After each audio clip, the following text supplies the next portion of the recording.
It's November 18th, and I'm just noticing curious stuff, right? So the maple trees have lost most of their leaves. That's a magnolia. But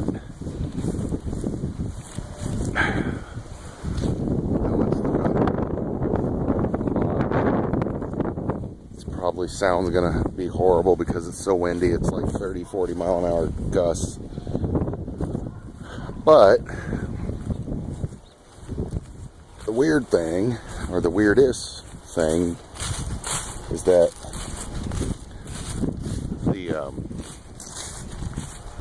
the deciduous trees, which usually leaf out after, hold on. So deciduous trees always leaf out after the bushes and whatnot, right? I mean, first of all, does that look like a leaf that's turning color for fall? And they just look horrible. They look sunburnt.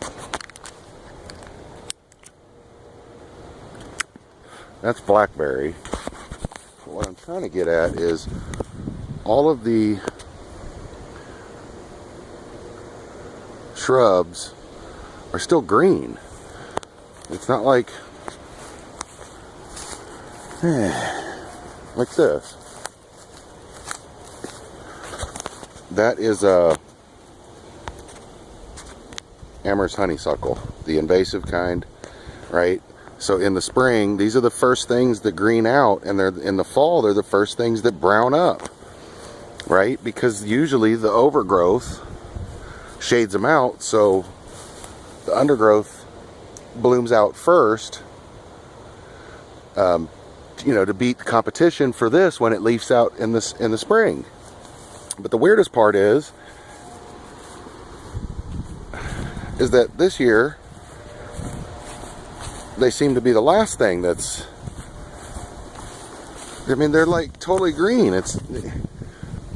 They're not even kind of turning. They're completely green.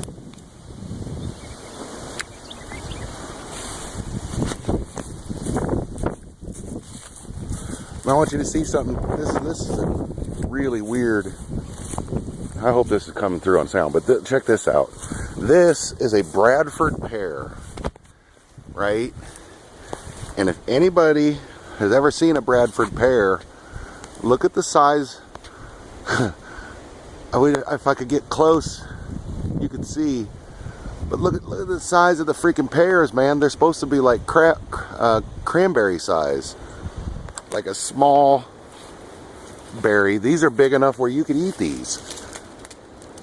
Let's see.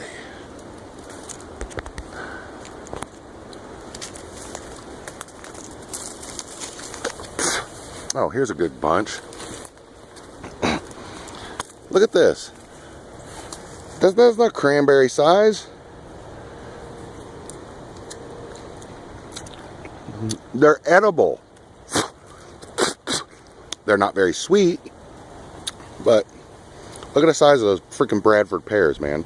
They're supposed to be ornamentals, like berry size. Tiny little berry size. But they're huge. Okay. So this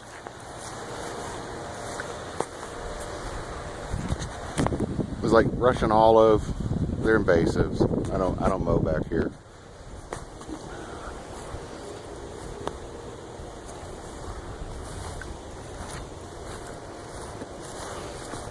So I want to show one more thing. Holy crap, man. I got a horse.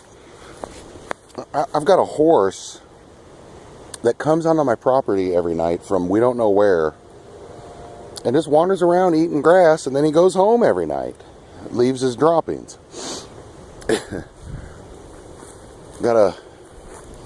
That's weird. So check out this tree over here, right? It's completely dead. I mean, the leaves have completely turned rust colored, and in 30, 40 mile an hour winds. You see any leaves coming off that tree? That tree is still green. It's still green. It's freaking November 18th, man. The tree is still green. Now, it's warm today, but it has been cold. We've had daytime highs in the 30s, night times down in the upper 20s. So, and for a sustained period of time, not just one day. You know, look at this. Okay, this, they're totally green. It doesn't make any sense.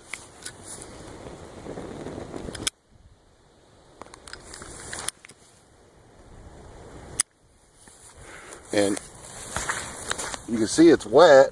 We've got tons and tons of rain, so it's not like it's not like it's dry.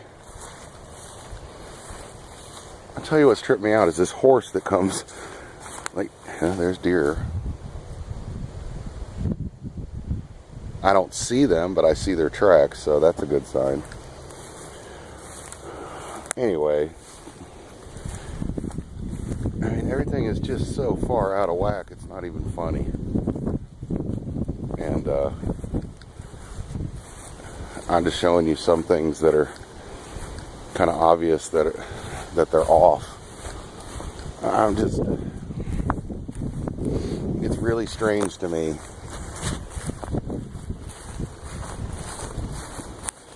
that the undergrowth that should have turned first. So it's like, is their defoliating chemical not work on brush or, you know, undergrowth? Because it sure works fine on the deciduous, you know, for the most part. All the deciduous trees have lost their leaves, but you know, here's another honeysuckle, completely green, and not even close to changing. It's just strange, man.